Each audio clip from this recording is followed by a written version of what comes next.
Welcome to the Sticky Trifle Podcast.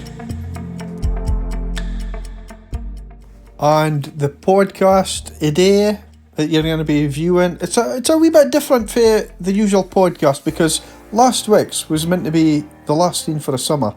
However, this scene is just to promote something and somebody's got something to say about if it's been happening here. Well, somebody's got good carving skills.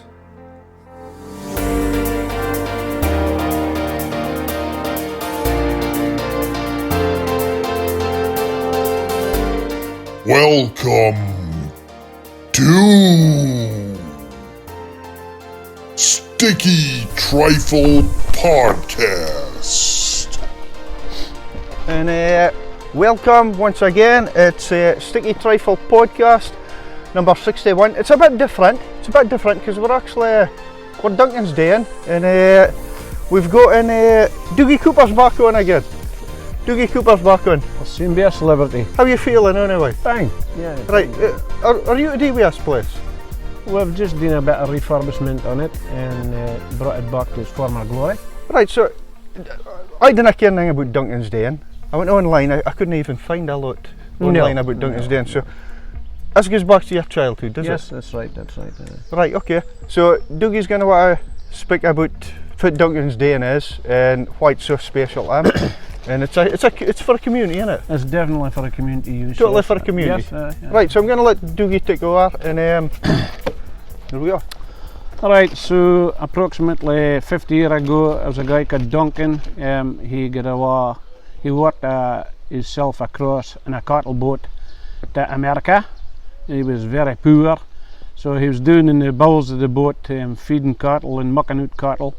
He went down to American Air Force, and then he came back to New Aberdour after this period and the Air Force and bought this 4-acre piece of land just in the outskirts of New Aberdour, and hence the reason why it's called Duncan's Den. He came back, he was a bit flamboyant, but never mind, he built a new house up in the hill there, which my son has just bought recently along with his wife and family, and currently renovating it. Now Duncan, when we was kids at about 13 years old, he used to go doing the taps, and he started creating this den down here, and he used to take us away for excursions and things like that. At 14 years old, you thought he was the man, but never mind. He used to go doing the taps, as I said, picked up cement blocks, and when we come back from school, it was, we're going to Duncan's and give Duncan a hand. So he created a path interlinking the Strichen side along to the Newpaslega side, a few ponds, and then that was it, just to give the community somewhere to walk through to interlink. About 10 years ago it fell into disrepair, nobody was paying attention to it. It is now owned by Aberdeenshire Council, so therefore they are not prepared to spend much money on it at the present time. During COVID, when we was off work, I came in and gave the path a scrape with a digger, and we put on a new bridge over at my side of the village to tidy it up and again utilise it for the community. But it was still in a wee bit of a mess, so we decided to do a bit of fundraising to clear hardcore the paths, buy some sculptures, put in new seats, which there was before, but again it fell into disrepair. They were old timber seats which was rotten, so we've now got plastic seats and sculptures through the den. Now it is a place where there is a lot of animals gone about. There could be badgers, insects of various format, and well known for being bats in this area as well. So we didn't disturb nothing in the wildlife here. Everything that was on site is stayed on site. After we cleared out the ponds, all the debris was left on site to keep it eco-friendly. So as you can see, it's looking a hell of a lot better. I'm sitting in one of the seats it was made, and there's seating over here, and there's a few seats over there for people walking their dogs to come through. So at that has helped Duncan's then to the degree it's at the present time. Now, the proposal was to tidy up the footpaths, remove any trees in the centre, tidy out the ponds and clear the drain across the road, which has all been done. We'll re-hardcore the paths and again brought in seats. Now, as you see this sculpture in the middle here, that was a tree. It fell across the power lines, and there was a guy locally called Charlie Morrison. He cut it up and donated part of the trees, the limbs of the trees, to people around the bottom of the village. But I seen this big log, and I have a woman that does sculptures for us. So that is a tree. It fell across the power lines, killed the power lines for a week, and it's now into a sculpture back where it belongs in the den. It's difficult to memorise all this. Now, on our fundraiser, we did one up at ACDC Glamping, and we was surprised at the amount of money that came in for there. The Rotary Club donated £450. Lovies, which is Lovey Limited, donated £400. New Line donated £100. Juicens £200. Cartmeyer Sand and Gravel £100. MKM and Peterhead donated the Taram for it and below. The DTM Flowers, which used to own the shop in Aberdour, donated £100. GTB Joinery donated £100. Alan Morris, Elaine Mayer all gave £20 each. Seafront Cottages, which is Susan Emerson, donated £200. My nephew Christopher Peary, he donated £100. Wally White from Hindstones, which is a local farmer, he gave us £250. Stephen Duncan, Plumbing and Heating, £200. Karen White, Crane Hire, £200. J.M. Davison, £100. David White, which is RHIFA in Rosati, £100. New Aberdour Council gave us £200, and then there was a grant aid from Banff-and-Buchan Area Initiative Award of £800. So therefore, there was also a gin tasting night. You need a gin tasting night to bring all these people together, and that raised £250. So we raised in total £3,890. Now we've spent the equivalent in here between carvings, seats and all that it came in.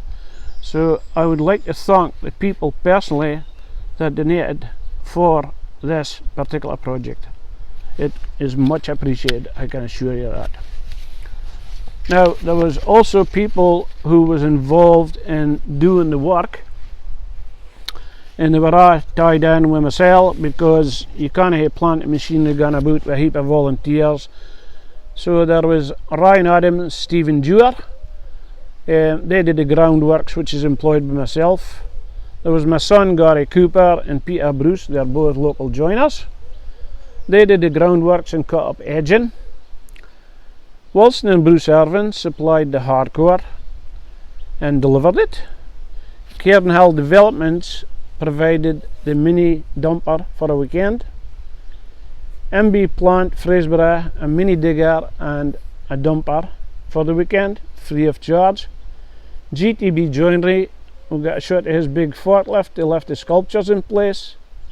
So therefore it all came together within one weekend more or less. So again, I would like to thank these people for donating their machinery and their time to complete this project. Now this will be a den hopefully for quite a long period of time. I've spoken to Aberdeenshire Council and I've volunteered to maintain the den for the next 10 years, provided I'm living for that period of time.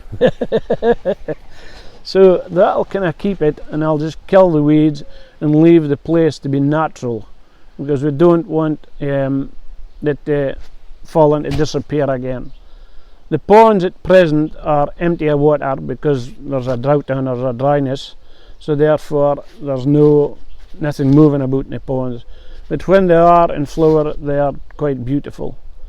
There has been a lot of people come up and parked up at our glamping site and come for a walk through here from Fraserburgh and Peterhead, so they are aware that this is here to use for the public. So on that note, I would like to thank Errol, especially for coming up and do this podcast today. It's something I wanted to do to thank everybody. Okay, thank you very much. That's really nice of you. Before we go, I'm sure you told me you did this all yourself. You laid out the hardcore thing yourself, you didn't? No. Right, okay. I didn't. No, brilliant. Hope it continues to get more. Yeah. What would you say? A bit of more Use. community involvement now in future. Yeah. So there's no more, or is there plans to develop more on it? There's a set of steps across here and maybe tidy up more edging around a boot and just make it more presentable for the access points. Aye, okay. Right, I loved just seeing you speak yourself. No, right, actually, it was kind of interesting. Yeah. You want to take over us in future? You should maybe. No. I've plenty to do with those ass. You've got enough to do with glamping and camping. Yeah, that's right. Yeah. Perfect. So, Duncan's Den, come and check it out yourself. I really. But by the way, far made the actual sculptures in the wood. That was a Latvian woman for Fochebars, and I cannot pronounce her name, but I got involved with her through Marketplace, and I started buying sculptures for her. And because that was a trade fair, I wanted a special sculpture. And she was very, very good at doing it. Her sculptures is excellent. It's just unbelievable to be coming for a tree. Yeah, basically. It's just moved along. Yep. And it was one of the special lanes that was doing the thing, you know. It fell over and killed the power line. And otherwise it would have been would have been cut up and into firewood. Yep. So it's back in the den. Okay. Hopefully you're still here in 10 years' time, Dougie. I don't want you dying yet. No, yet. No, you're not dying yet. Right? No. Right, good luck with that, and it's great to see what you've done, sir. Okay, thank you very much. See you later. Bye. Sticky Trifle Podcast. And Duncan's Den is available and open to everyone, so gang down and check it out for yourself. I'll maybe gang and spy other folk in the woods, see if it happens here.